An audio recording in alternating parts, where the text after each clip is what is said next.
नमो अरिहंताणं नमो सिद्धाणं नमो अरिहंताणं नमो अजायातं नमो लोकेशासाहुण्यं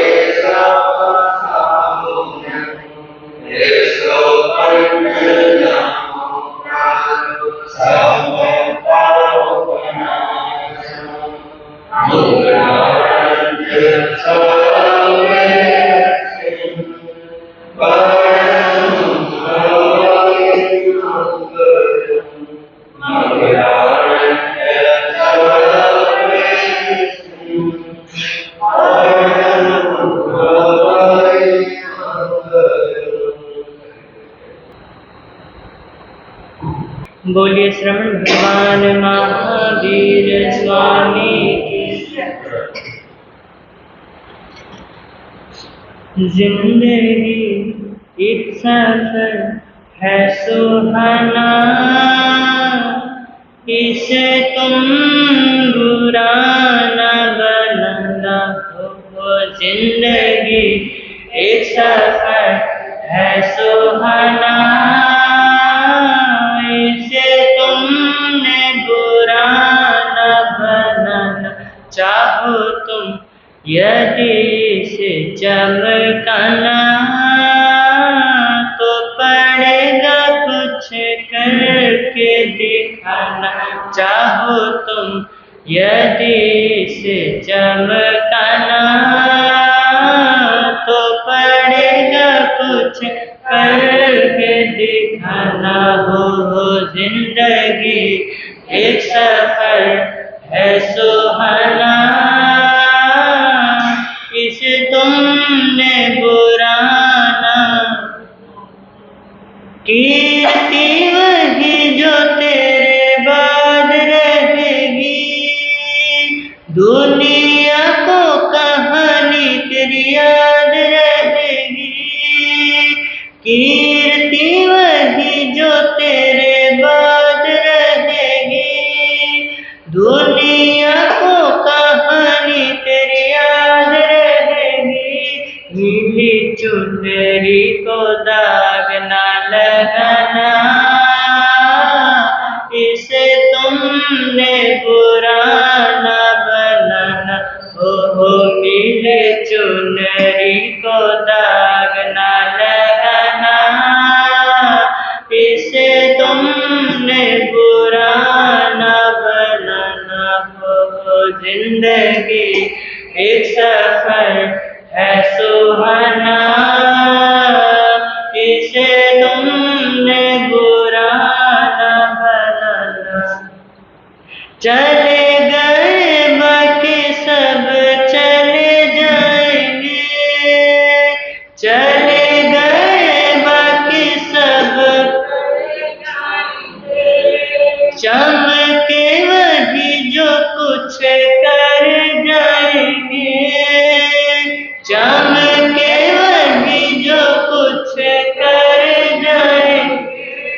गीत उनके ही गाता है जमाना,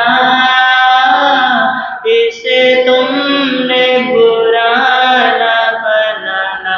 गीत उनके ही गाता है जमाना, इसे तुमने बुरा न बनाना। चाहो तुम यदि इसे चमकाना, तो पड़ेगा कुछ करके दिखाना हो। जिंदगी एक सफर है सुहाना, इसे तुमने बुरा न।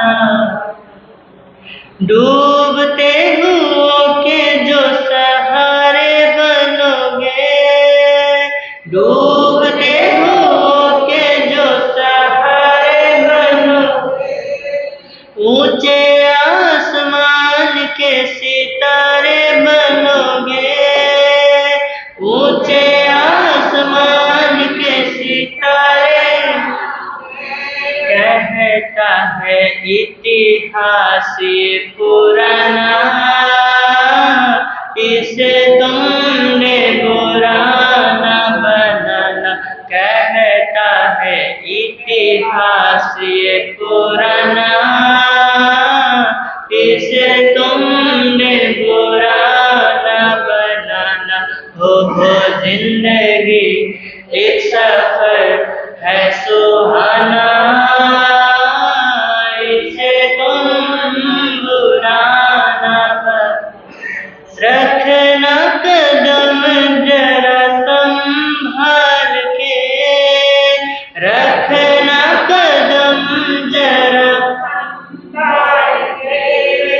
रास्ते पे चलना है देखभाल के, रास्ते पे चलना है देखभाल, ताकि पीछे ना पड़े पछताना। इसे तुम बुरा न बनाना, चाहो तुम यदि इसे चमकाना, करके दिखाना। हो जिंदगी एक सफर है सुहाना। इसे तुम बुरा न, सोमनाथ इन पे अमल करोगे, सोमनाथ इन पे अमल करोगे, कहीं भी मुसीबतों से नहीं डरोगे, कहीं भी मुसीबतों से नहीं डरोगे। चाहे मौत भी तुझको डराना, इसे तुम बुरा न बनाना। चाहे मौत भी तुझको डराना, इसे तुमने बुरा न बनाना। चाहो तुम यदि इसे चमकाना, तो पड़ेगा कुछ करके दिखाना। हो जिंदगी एक सफर है सुहाना।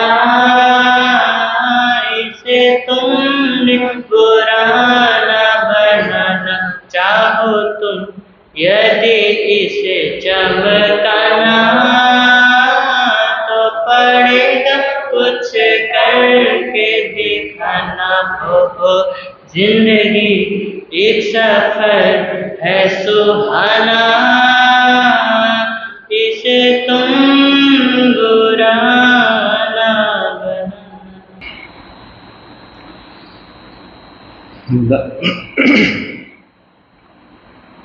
गानन से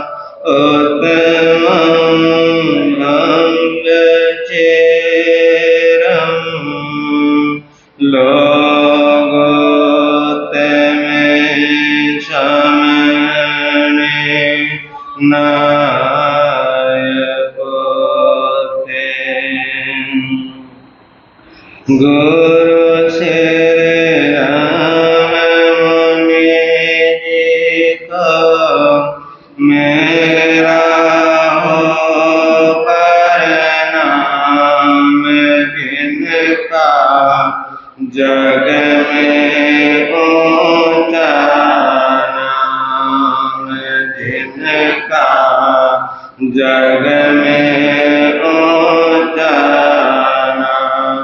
गुरु श्री प्रेम सुख जी को मेरा हो प्रणाम, जिनका जग में ऊंचा नाम, जिनका जग में ऊंचा नाम। दीन के बंधु करुणा सिंधु जप लो सुबह और शाम।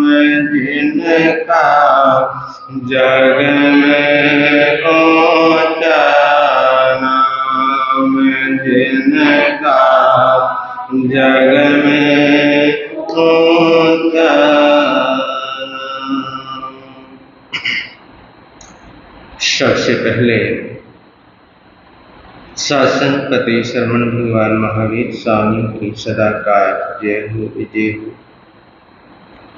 ज्ञान योगी आचार्य सम्राट पूज्य श्री शिव मुनि जी महाराज साहब, जिन शासन गौरव पूज्य गुरुदेव श्री राम कुमार जी महाराज साहब, परम सेवा भावी पूज्य गुरुदेव श्री प्रेम सिंह जी महाराज साहब, महासम्मान पूज्य गुरुदेव श्री सतीश मुनि जी महाराज साहब, संत रतन उपाध्याय पर्वत पूज्य गुरुदेव श्री रविंद्र मुनि जी महाराज साहब, सर्वधर्म दिवाकर पूज्य गुरुदेव श्री रमणीक मुनि जी महाराज साहब, इन सभी गुरु भगवंतों की सदाकाल जय हो विजय हो पाठ पर विराजित हिमाचल रतन पूज्य गुरुदेव श्री जितेंद्र मुनि जी महाराज साहब के चरणों में सत सत वंदन। तेजस मुनि जी उपस्थित धर्म प्रेमी बंधुओं तथा माता बहनों, आपके समक्ष कुछ कहूँ उससे पहले शासन की सदाकाल जय हो विजय हो ऐसे शासनपति शरण भगवान महावीर का प्रार्थना के द्वारा हम गुणगान करेंगे और अपनी जिह्वा को पवित्र करेंगे। जिस शासन में हम रह रहे हैं उस शासन की जय जयकार करते हुए आगे बढ़ने का भाव रहेगा। श्री महावीर शासन की सदा जय हो, सदा जय हो। श्री महावीर शासन की सदा जय हो, सदा जय हो। सुधर्म स्वामी के गण की सदा जय हो, सदा सुधर्म स्वामी के गण की सदा जय हो, सदा जय हो। श्री महावीर शासन की सदा जय हो, सदा जय हो। विमल है वीर का शासन, भानुवत भ्रांति तम नाशन। विमल है वीर का शासन, भानुवत भ्रांति तम नाशन। अलौकिक आत्म अर्पण की सदा जय हो, सदा जय हो। अलौकिक आत्म अर्पण की सदा जय हो, सदा जय हो। श्री महावीर शासन की सदा जय हो, सदा जय हो। शांति की जो तमन्ना है तो वीर शासन को अपना लो। शांति की जो तमन्ना है तो वीर शासन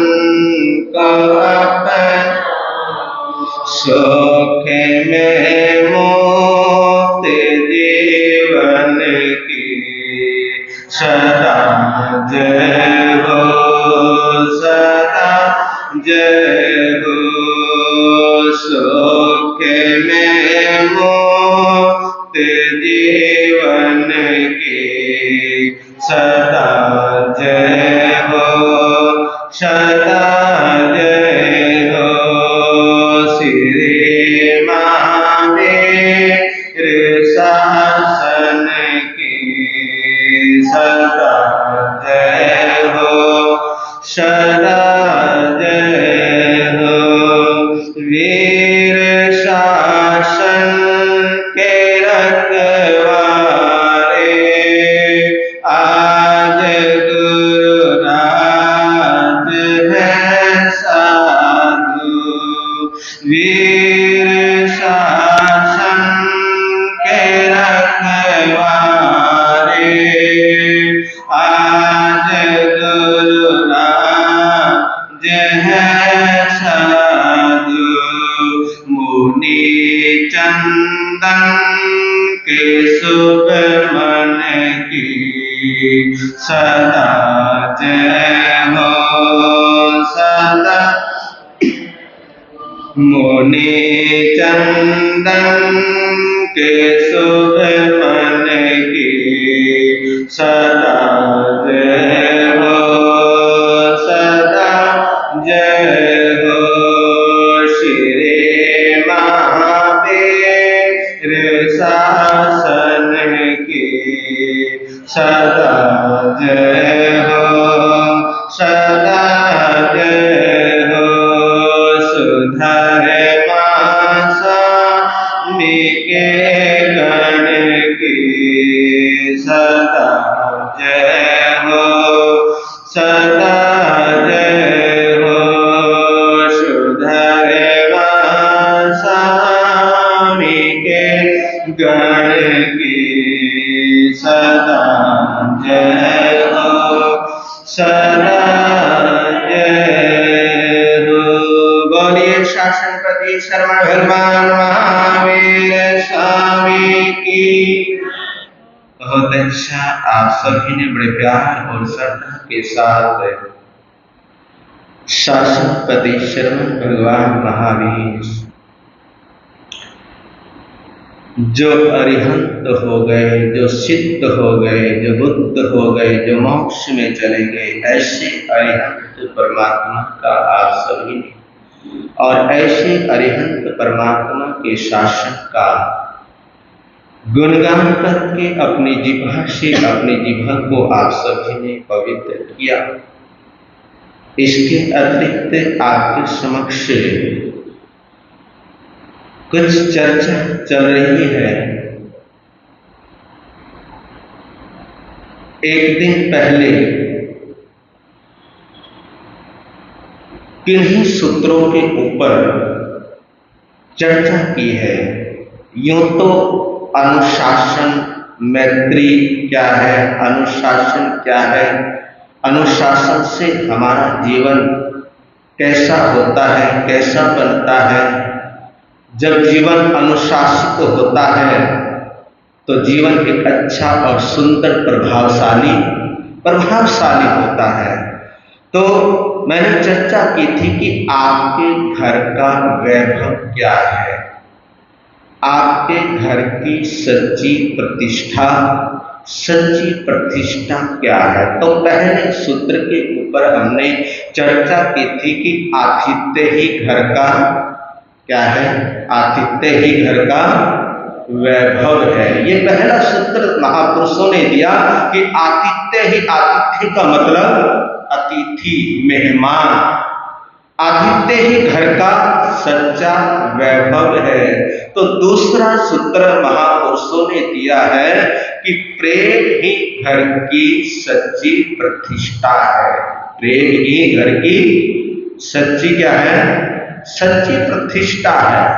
जिस घर के अंदर, जिस आंगन के अंदर, जिस कुटिया के अंदर प्रेम होता है तो वो घर जीता जागता भगवान का मंदिर होता है। तो प्रेम ही घर की प्रतिष्ठा है। देखिए आने वाला जो आपके पास आया है, जो आपके घर पर आया है या आपके घर आया है, जो आने वाला जो आया है वो आपकी दौलत को देखने के लिए नहीं आया, आपके घर को देखने के लिए नहीं आया, वो आपको देखने के लिए नहीं आया। उसकी जो नजरें हैं, उसकी जो निगाह है, उसकी आपकी दौलत के ऊपर नहीं है। वो तो जो आने वाला है, जो आया है आपके पास, आपके घर तक जो पहुंचा है, वो तो ये देखता है कि कितने प्यार से आपने उसको बिठाया है। जो घर पर आया है, जो आपके पास आया है, जो मेहमान आया है, जो अतिथि आया है, वो तो ये देखता है कि आपने उसको कितना सम्मान दिया है, कितना सत्कार दिया है और कितने प्यार से आपने उसको बिठाया है। वो ये देखता है। वो आपकी जो कोका कोला है या कुछ वैसी चीजें हैं, जो खाने पीने के जो पदार्थ है, उन पदार्थों को नहीं देखता। वो तो सिंपल पानी में भी क्या देखता है, सिंपल पानी के अंदर, जो सिंपल पानी है, जिस पानी के अंदर कुछ नहीं है, जो सिंपल है बिल्कुल, उस सिंपल पानी के अंदर भी वो तो प्रेम देखता है। क्या देखता है? वो तो प्रेम देखता है, वो तो स्नेह देखता है, वो तो मोहब्बत देखता है। तो जिस घर में सभी प्रेम के सूत्रों से बंधे होते हैं, जिस घर के अंदर प्रेम होता है, जिस घर के अंदर स्नेह होता है, जिस परिवार के अंदर आपस में मोहब्बत होती है, या जिस प्रेम से वो सभी प्रेम के सूत्रों से बंधे होते हैं, फिर उस घर के ऊपर कोई आंच नहीं आती। जहां पर क्या होता है, जिस घर के अंदर आपस में प्रेम होता है, मोहब्बत होती है, फिर उस घर के ऊपर कोई आंच नहीं आती। तो प्रेम ही घर की सच्ची प्रतिष्ठा है। जिस घर के अंदर प्रेम नहीं है, वो घर नहीं होता। वो क्या नहीं होता? वो घर नहीं होता। तो जो प्रेम है, प्रेम का महत्व समझकर चलिए। और आज हमने प्रेम को खोया है। किसको खोया है?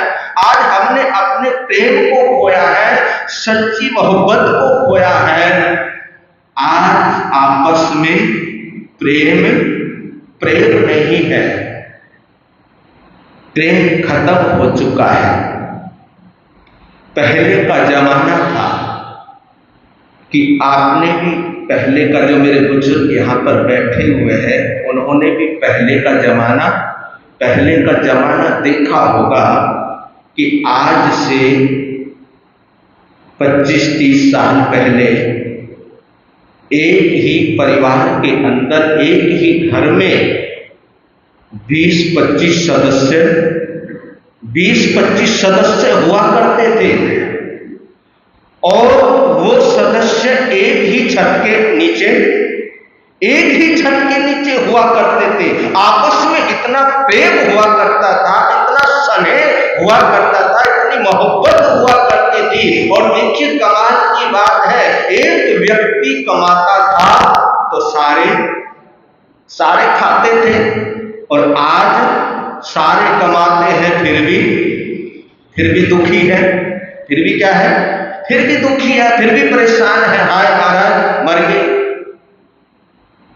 पैसा नहीं है। तो मैं पहले जमाने की बात कर रहा हूं कि उस जमाने की, जिस जमाने के अंदर में एक दूसरे का क्या करते थे, एक दूसरे का सम्मान करते थे, सत्कार करते थे। और जिस घर के अंदर रहते थे, उस घर में प्रेम, प्यार और स्नेह से रहते थे। और वो उस घर का वातावरण ही कुछ और हुआ करता था। अगर घर के अंदर प्रेम प्यार मोहब्बत हुआ करती थी तो दूसरे भी उस घर को देखने के लिए आया करते थे। तो प्रेम ही घर की सच्ची क्या है, सच्ची प्रतिष्ठा है। और आगे जो सूत्र बदलाया है महापुरुषों ने, महापुरुष कहते हैं कि व्यवस्था ही घर की शोभा है, व्यवस्था ही घर की सच्ची शोभा है। किसको क्या क्या काम करना है, किसको क्या क्या काम करना है, हर काम निर्धारित हो जाया करते थे। उस घर की शोभा ही कुछ अलग हुआ करती थी, उस घर की शोभा ही कुछ निराली हुआ करती थी। हर किसी को काम बांट दिया जाता था कि ये काम तेरे को करना है, ये काम तेरे को करना है। और वो हंसी के साथ, खुशी के साथ वो व्यक्ति काम किया करता था। तो हर किसी को काम बांट दिया जाता था, काम दिया जाता था कि तेरे को ये करना है, तेरे को ये करना है। और जहां पर ये होता है, जहां पर अपने काम में जो व्यस्त रहता था, काम करता था, वहां पर फिर किसी से कोई शिकायत नहीं हुआ करती थी। तो और देखिए कमाल की बात है, शिकायत कब होती है, शिकवा कब होता है, शिकायत कब आती है इस जिह्वा के ऊपर, इस जबान के ऊपर? तब आती है जब मन के अंदर ये भाव आता है कि एक तो सारा दिन काम करता रहता है ना, सोचता है कि मैं तो सारा दिन क्या करता रहता हूं, मैं तो पूरा दिन सुबह से लेकर काम करता रहता हूं। एक तो सारा दिन काम करता रहता है और दूसरा आराम करता है। तो जहां पर ये बात आती है कि एक आराम करता रहता है और एक काम करता रहता है, तो वहां पर तो फिर भैया वहां पर तो झगड़ा होना ही होना है, वहां पर तो कलह होनी है। यदि सब बराबर काम करते रहते हैं, वहां पर कोई शिकवा शिकायत नहीं होती। फिर वो घर क्या होता है, घर ना होकर वो मंदिर होता है, फिर वो घर ना होकर वो सच्चा गुरुद्वारा होता है। और वहां पर ही तो रहवर रहता है, वहीं पर तो परमात्मा रहता है। और परमात्मा रहने के लिए, लक्ष्मी रहने के लिए उस आंगन के अंदर लालायित हो जाती है। तो व्यवस्था ही घर की क्या है, सच्ची शोभा है। जिस घर के अंदर सुचारू रूप से व्यवस्था बनी रहती है, व्यवस्था रहती है, तो वो ही व्यवस्था घर को मंदिर बना देती है, वही व्यवस्था घर को गुरुद्वारा बना देती है। तो चौथा सूत्र बतलाया महापुरुषों ने, समाधान ही घर का सुख है। समाधान ही, देखिए जहां पर समस्या है वहां पर समाधान भी है ना। समस्या है तो समाधान है, ऐसी बात नहीं है कि समाधान है नहीं है, समाधान है। तो समाधान ही घर का सच्चा क्या है, सच्चा सुख है। कोई घर ऐसा नहीं है जहां विचारों में टकराव आपस में, बोलो, कोई भी घर ऐसा नहीं है जहां पर विचारों में टकराव ना हो।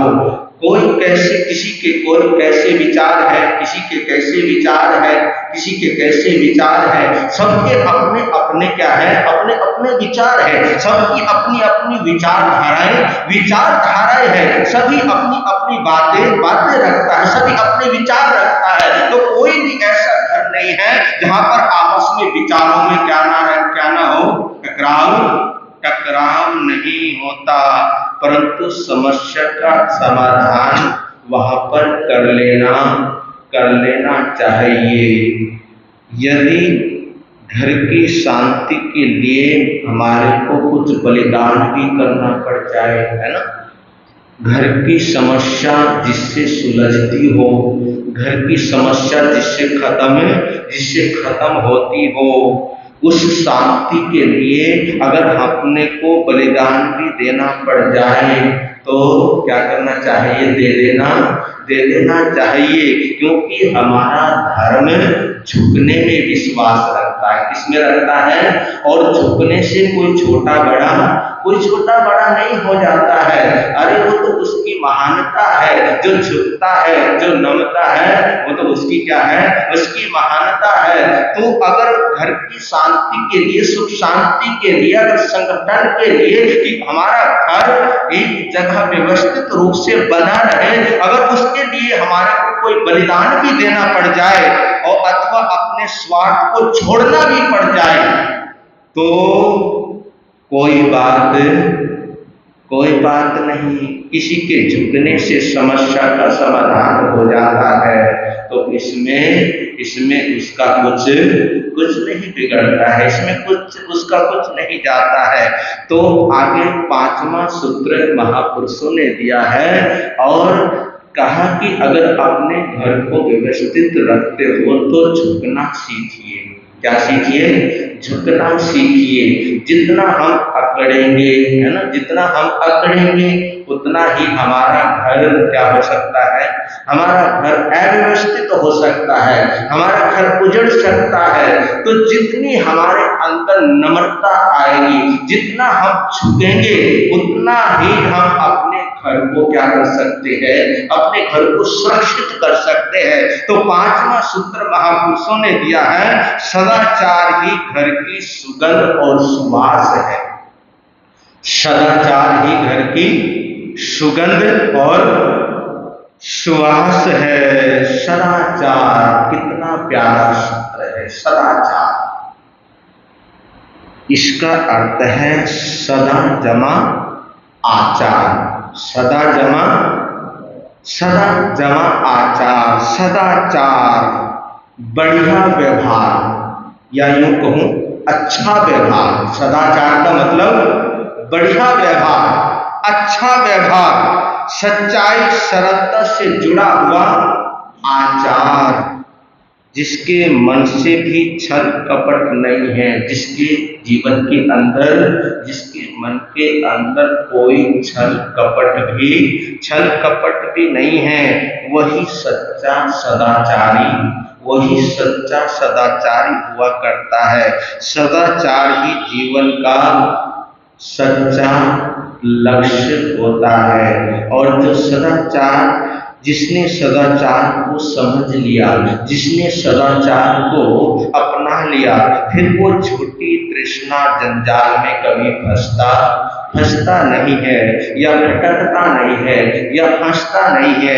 यही तो वो सच्ची सुगंध है, यही तो सच्ची वो सुवास है। इस सुगंध से भंवरे रूपी देवता घर रूपी गुलाब पर क्या करते रहते हैं? मंडराते रहते हैं, क्योंकि जहाँ पर सुगंध होती है वहीं तो भंवरे आते हैं, वहीं तो भंवरे मंडराते हैं। तो अपने जीवन को सुगंधित बनाइए, अपने घर को सुगंधित बनाइए। फिर क्या होता है? उसके बाद फिर महापुरुष कहते हैं कि जब ये हमारे अंदर ये चीजें घटित होती है, जब ये सदाचार हमारे जीवन के अंदर आता है, फिर ऐसे घर में ही प्रभु का सदा निवास रहता है, प्रभु का वास रहता है। तो एक बार और आपके सामने दोहरा देता हूँ। सबसे पहला जो सूत्र है वो है आतिथ्य ही घर का सच्चा वैभव है, प्रेम ही घर की सच्ची प्रतिष्ठा है, व्यवस्था ही घर की सच्ची शोभा है, समाधान ही घर का समाधान ही घर का सुख है, सदाचार ही घर की सुगंध है। ऐसे घर में ही प्रभु का क्या रहता है, ऐसे घर में ही प्रभु का निवास होता है, ऐसे ही घर में प्रभु रहते हैं। और आगे महापुरुष कहते हैं कि जिससे ऋण चढ़ जाए, जिस चीज से हमारे ऊपर क्या चढ़ जाए, ऋण चढ़ जाए, ऋण मतलब कर्जा, जिस चीज से हमारे ऊपर ऋण चढ़ जाए या कर्जा हो जाए, ऐसा खर्च मत करो। जिससे हमारे ऊपर क्या चढ़ जाए, ऋण चढ़ जाए, हमारे ऊपर कर्जा चढ़ जाए, तो ऐसा खर्चा मत करो जिसमें पाप हो जिसमें ऐसी कमाई, बोलो, जिसमें पाप हो ऐसी कमाई मत करो। जग में भलाई के कार्य, जग के अंदर, इस संसार के अंदर, दुनिया के अंदर भलाई के कार्य करो।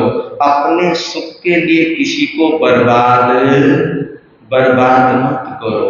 अपने सुख के लिए किसी को बर्बाद मत करो। घर में जिन बातों से झगड़ा हो, घर के अंदर जिन बातों को लेकर झगड़ा हो, जिन बातों को लेकर कलह हो, ऐसी बात मत करो। यदि घर में कलह हो भी जाए तो ऐसा शब्द बोलो अपनी जिह्वा से, अपने मुख से, जिस शब्द को बोलने से घर के अंदर क्या हो जाए, घर के अंदर सुख शांति हो जाए। और फिर कहते हैं महापुरुष कि अपनी इस जिह्वा पर कंट्रोल करो। इसके ऊपर करो। अधिकांशतः जब हम बीमार होते हैं ना, तो खाने पीने की वजह से भी क्या होता है, ये शरीर डिस्टर्ब हो जाता है। क्योंकि भैया इस जिह्वा को तो क्या चाहिए, स्वाद चाहिए, है ना। क्या चाहिए इसको स्वाद चाहिए। और स्वाद के अंदर हम क्या कर जाते हैं, पता नहीं क्या खा जाते हैं। फिर वो जब स्वाद चखते हैं और उसके बाद फिर क्या होता है, शरीर के अंदर बीमारियां भी हो सकती है। तो महापुरुष कहते हैं कि जिस भोजन से रोग हो जाए, जिस भोजन को खाने से, जिसको खाने पीने से शरीर के अंदर रोग उत्पन्न हो जाए, ऐसा भोजन मत खाइए, ऐसा भोजन मत खाइए।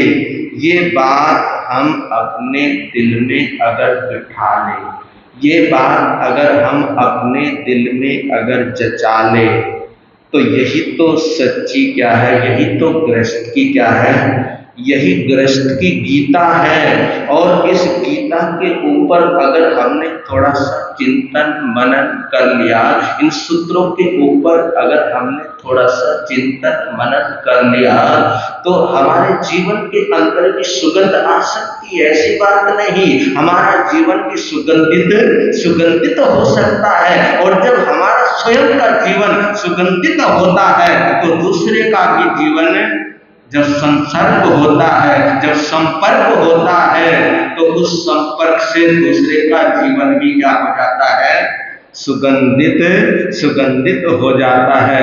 तो आपका जीवन सर से, आपका जीवन घर से, इसके लिए थोड़ी सी मेहनत तो करनी पड़ेगी। थोड़ा सा अपने आप को चेंज तो करना पड़ेगा। कहते हैं ना कि भगवान को पाने के लिए कुछ कष्ट तो क्या करने पड़ेंगे, भगवान को पाने के लिए कुछ कष्ट तो सहने पड़ेंगे, कुछ कष्ट तो उठाने पड़ेंगे। भाई साधना कुछ ऐसे कोई बच्चों का खेल नहीं है। साधना के लिए तो अपने जीवन को क्या करना पड़ेगा, साधना पड़ेगा। जब जीवन सध जाता है तो जीवन के अंदर सुगंध पैदा हो जाती है। तो ऐसी सुगंध हमारे जीवन के अंदर आए, ये मंगल कामना है। जो गम किसी को हमने दिए, वो गम तो हमें को लेने पड़ेंगे, लेने पड़ेंगे, लेने पड़ेंगे, लेने पड़ेंगे, लेने पड़ेंगे। क्या जो गम किसी को हमने दिए, वो गम तो हमको लेने ले चलता हूं आपको चंपापुरी, और चंपापुरी के बाहर चबूतरा, चबूतरे के ऊपर जूता। जो कोई परदेशी आता पहले 12 जूते मारता, फिर नगरी को देखने जाता। ये रहस्य है इस कहानी का, और इस रहस्य को खोलना है उज्जैनी का सेठ लक्ष्मीधर अपने सेवक राम के समक्ष। बहुत समय हो गया है, याद है आपको कि पूरी चंपापुरी के अंदर खबर फैल गई कि चंद्रवती महारानी चंद्रवती क्या बनने वाली है, मां बनने वाली है। और वो खबर फैलती फैलती फैलती रणिवास में, जहां पर 12 रानियां हैं, उनके पास भी वो खबर फैली, पहुंच गई, पता लगा, और अंदर कुछ होने लगा। अंदर क्या होने लगा? 12 की 12 के अंदर कुछ होने लगा, और एक दूसरे से कहने लगी कि जो थोड़ी बहुत हमारी इज्जत थी, वो इज्जत भी क्या हो जाएगी, अब खत्म हो जाएगी, क्योंकि मां चंद्रवती मां बन जाएगी। और मां बनने के बाद पूरी चंपापुरी के वासी उसका क्या करेंगे, सम्मान करेंगे, सत्कार करेंगे। और जो थोड़ा बहुत राजा हमारे को पूछता है आज, उसके बाद राजा हमारे को पूछेगा भी नहीं। तो करे क्या? भानुमति ने कहा अनंगमाला से कि अभी भी कुछ हो सकता है। अनंगमाला ने कहा कि क्या हो सकता है? अब तो कुछ नहीं हो सकता है। नहीं, अभी भी कुछ हो सकता है। हमें वो सिद्ध करना है कि चंद्रवती मानव शिशु को जन्म नहीं दे सकती। इसको जन्म नहीं दे सकती कि हमारे को सभी को वो सिद्ध करना है कि चंद्रवती मानव शिशु को जन्म नहीं दे सकती। क्यों नहीं दे सकती? क्योंकि चंद्रवती नागिन है। कौन है? चंद्रवती नागिन है, नाग कन्या है। और जो नागिन है वो मानव शिशु को फिर जन्म कैसे दे सकती है? हमारे को ये सिद्ध करना है। तो कैसे करना है? भानुमति ने कहा सभी रानियों को कि मोह छोड़ो, ये जो जेवर पहने हुए हैं, ये जो हीरे के जो हार पहने हुए हैं, इनका क्या करो तुम? अब इनका त्याग करो, इनका मोह छोड़ो, और ये सारी की सारी दौलत, ये जेवरात सुलखादाई को दे दो। बस काम बन जाएगा। तो मीटिंग हुई, रात हुई, और रात ही रात में सुलखादाई को राजमहल में बुलाया गया। किसी को पता ना लगे। इस तरह से सुलखादाई राजमहल में पहुंच गई। और जब राजमहल में पहुंची, 12 की 12 रानियों ने सुलखादाई का क्या किया? स्वागत किया, सम्मान किया। आओ बहना, आओ, तुम्हारा ही इंतजार था। महारानी, इतनी रात में ऐसी क्या बात है कि बैठो, अभी सस्ताओ, सांस ले लो, तुम्हारे को बतलाएंगे। तो कहते हैं कि जैसे ही वो पहुंची, थोड़ी सुस्ताई, और जो हीरे जवाहरात की जो पोटली बांधी थी, क्या बांधी थी, जो पोटली बांधी थी, वो एकदम वो पोटली सुलखादाई के सामने खोल दी, और जैसे ही खोली सुलखादाई की आंखें फटी की फटी रह गई। उन हीरे जवाहरात को देखती है, रानियों को देखती है और कहा कि महारानी मेरा काम क्या है, ये तो बतलाओ कि मेरा काम है क्या, मैंने करना क्या है। तो भानुवती ने कहा कि तुम्हें पता है कि चंद्रवती मां बनने वाली है। हाँ महारानी, ये तो मेरे को पता है, और पूरी चंपापुरी में इस बात का तो क्या है, जश्न है, सब खुश है, सब प्रसन्न है। और महारानी क्या बताऊं, मैं भी बड़ी प्रसन्न हूं, मैं भी बड़ी खुश हूं। चुप, ज्यादा नहीं बोलना। कहा कि तुमने एक काम करना है। क्या काम करना है? कि महारानी जैसे ही मां बनती है, तुमने उनके बच्चों को मृत घोषित करना है। क्या करना है? मृत घोषित करना है। तो सुलखादाई ने कहा कि महारानी तुम ये क्या कह रही हो, तुम ये क्या बोल रही हो? अरे ये इन हाथों ने तो आज तक किसी को मारा नहीं है। ये हाथ तो जन्म देने के लिए होते हैं, ये हाथ मारने के लिए नहीं होते हैं। महारानी मैं ऐसा कदापि नहीं करूंगी, चाहे तुम मेरे को मरवा दो, चाहे मेरी जिंदगी खत्म कर दो, मैं ऐसा काम कभी नहीं करूंगी, मैं ऐसी हिंसा कभी नहीं करूंगी, कभी मैं ऐसा पाप नहीं करूंगी।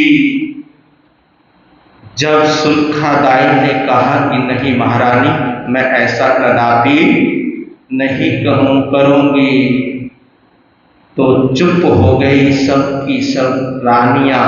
फिर थोड़ी देर के लिए भानुवती ने कहा कि देख, अगर तू ऐसा नहीं करेगी तो फिर देखना तेरा क्या होगा, क्योंकि तेरे को पता है कि इस अंतःपुर में मेरी कितनी पावर है, मेरी कितनी शक्ति है।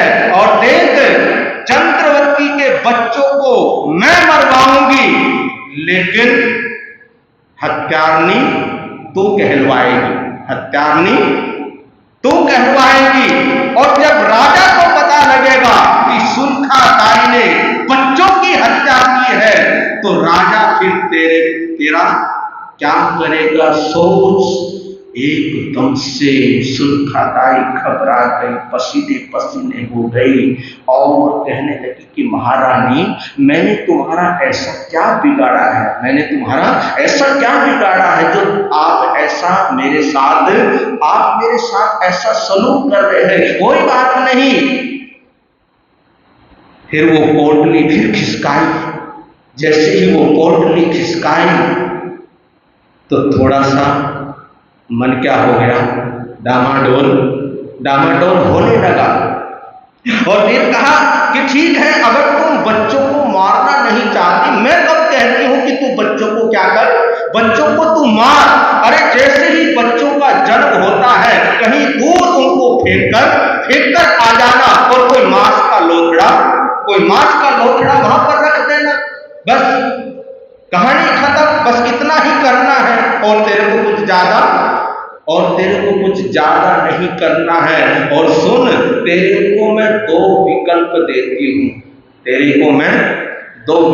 देती हूं। पहला विकल्प तो ये है, बच्चों को मैं मरवाऊंगी, लेकिन नाम तेरा आएगा। नाम किसका आएगा? नाम तेरा आएगा। और दूसरा विकल्प ये है कि तूने उनको मारना ही नहीं, बस उनको क्या करना है, उनको फेंक के आ जाना, काम भी हो जाएगा। और ये देख, ये सारे जो हीरे जवाहरात हैं ये सब तेरे तेरे हो जाएंगे। एकदम से सुल्खादाई बदल गई, मन बेईमान हो गया। उस हीरे जवाहरात को देखकर पोटली उठा ली, और पोटली जैसे ही उठाई तो भानुवती ने सुल्खादाई को अपने गले से लगाया, और सुल्खादाई भानुवती को बोली कि महारानी अब तुम मेरे ऊपर छोड़ दो। भानुवती ने कहा कि ये तो पेशगी है, ये तो क्या है, ये तो पेशगी है। जब तुम काम कर दोगी और तुम्हारे को धन दौलत से मैं क्या कर दूंगी, धन दौलत से तुम्हारे को तोल दूंगी। इतना तो तुम्हारा राजा तुम्हारे को भी नहीं देगा, इतनी मैं तुम्हारे को दौलत दूंगी। तो कहा कि कोई बात नहीं महारानी, अब मेरे ऊपर छोड़ दो। पोटली उठाई और चल पड़ी। आगे क्या होता है इसकी चर्चा फिर करेंगे। वीर नाम के हीर मोती, गुरु नाम के हीर मोती, प्रभु राम के हीर मोती, मैं बिखराऊं गली गली। ले लो रे कोई राम का प्यारा, शोर मचाऊं गली गली। ले लो रे कोई गुरु का प्यारा, शोर मचाऊं गली गली। हो शोर मचाऊं, शोर मचाऊं, शोर मचाऊं गली गली। पति भगवान महावीर स्वामी की जय। जय विजय जिन शासन की, जय विजय आचार्य भगवंतों की अनंत अनंत उपकारी प्रभु महावीर स्वामी का सेव आस्तिक 7 कोटि से वंदना नमस्कार करते हुए वर्तमान आचार्य सम्राट गुरु भगवंत डॉक्टर श्री श्री मुनि महाराज साहब के पावन चरणों में वंदन नमन करते हुए धर्म प्रेमी श्रोता, आप हमारे वक्ता वक्ता सेवा शरण रचित मुनि महाराज साहब के मुखारजन से जिन वाणी का श्रवण कर रहे हैं। मेरे विषय चल रहा है आपके सामने निकाचित कर्म। 2 प्रकार के कर्म बताए गए हैं, एक तो निकाचित कर्म होते हैं, दूसरे निदित कर्म। यानी कि निकाचित कर्म भुगतान किए बिना छुटकारा नहीं हो सकता है, वो भुगतान करना ही पड़ता है निकाचित कर्मों का। और निदित कर्म जो होते हैं वो जप तप अन्य साधने के द्वारा समाप्त हो जाते हैं, निर्जर हो जाती है उन कर्मों की। तो उसी प्रसंग में खंडक मुनि महाराज की चर्चा चल रही है। राजा के आगे से उनकी खाल उतारी जा रही है, और खंडक मुनि अपने समाधि में अंतरात्मा में डूबे हुए हैं, समभाव में, और वो जानते हैं कि ये मेरे किए हुए कर्म हैं, इनका भुगतान करना ही पड़ेगा, भुगतान किए बिना मुक्ति नहीं हो सकती। तो बड़ी समभाव और धैर्य के साथ वो उन कर्मों को काट रहे, क्षय कर रहे हैं, और परिणामों की विशुद्धता से वो क्षप श्रेणी पर आरूढ़ हो गए। उनको केवल ज्ञान की उपलब्धि होगी, जन्म और मरण से मुक्त हो गए। यहां तक आपको बताया था कल परसों। और वो चंडाल जो है उनकी चमड़ी उतार करके वो तो चले गए। इधर खून से लथपथ होगा मुख वस्त्रिका, उसको देख करके एक चील ने सोचा कि शायद मांस का टुकड़ा है, उसने झपटा मारा, मुख वस्त्रिका होगा को पंजे में दबाया, आकाश में लेकर के उड़ गई। और उड़ती उड़ती नंदा के महल के ऊपर संयोग से उसके पंजे से गिर करके वहां पर गिर गई वो। और जब वो होगा मुख वस्त्रिका खून से लथपथ वहां महल में गिरी, सुनंदा रानी ने देखा, रानी को पूछा भाई क्या है, कहां से गिरा है? देखा कि एक पक्षी ने गिरा है। और रानी ने पता किया दासी से कि पता करो, और दासी ने सारा पता करवाया।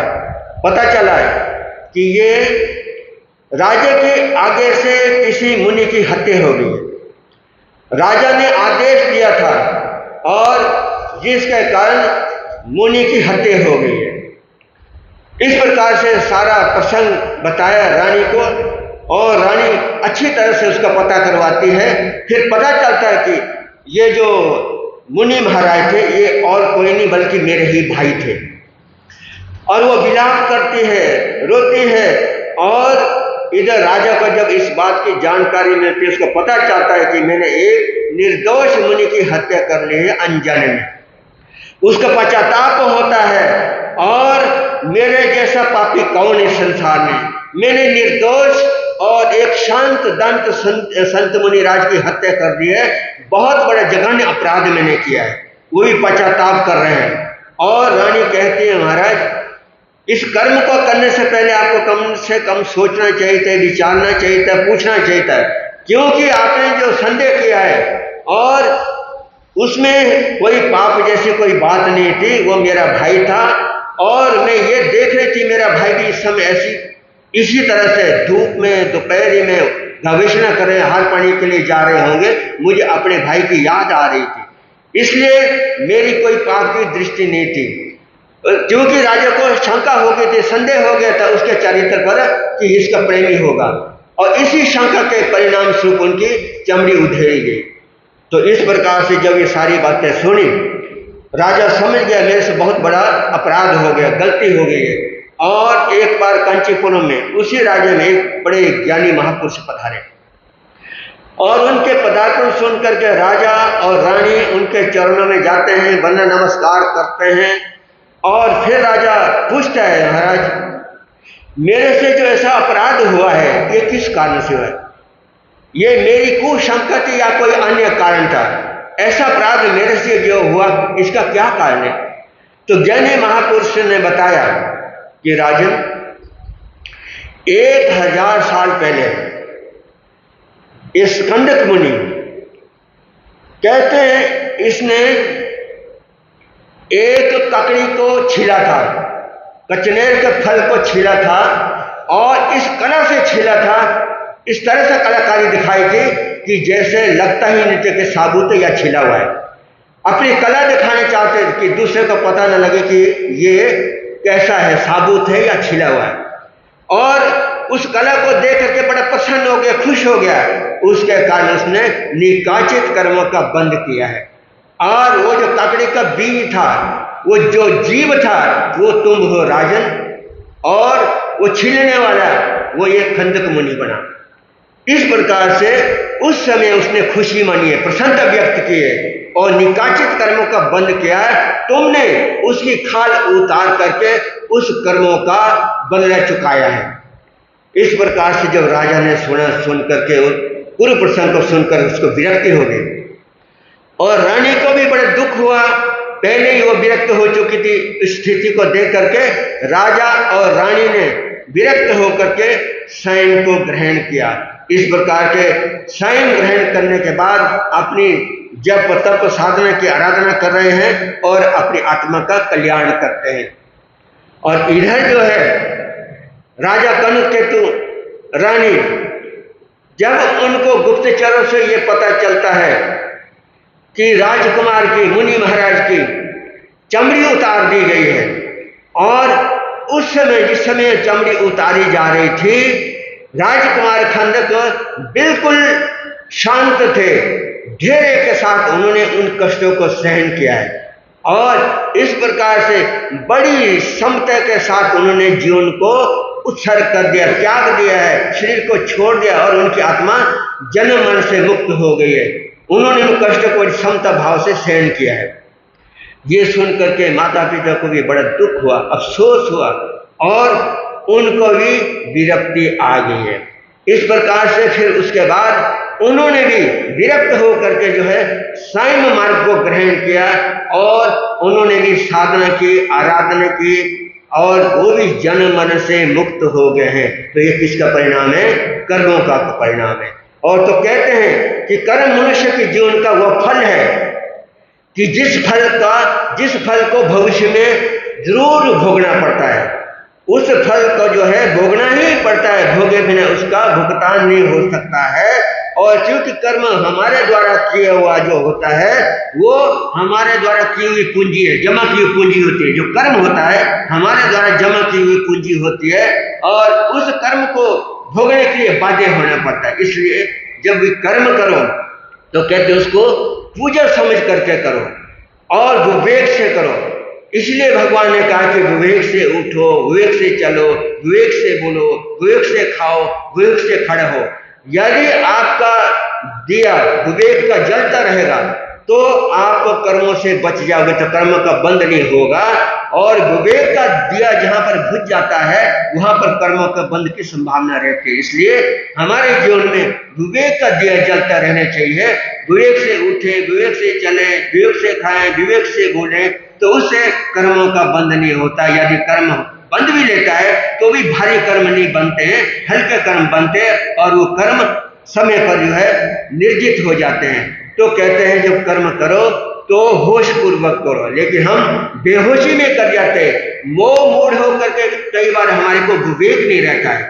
जब विवेक पलायन कर जाता है और मोह कर्म हावी हो जाता है तो व्यक्ति उस मोह कर्म में अंधा हो जाता है। उस समय वो ऐसे कर्म कर बैठता है जो आगे जाके उसके लिए बड़ा दुखदायी होता है।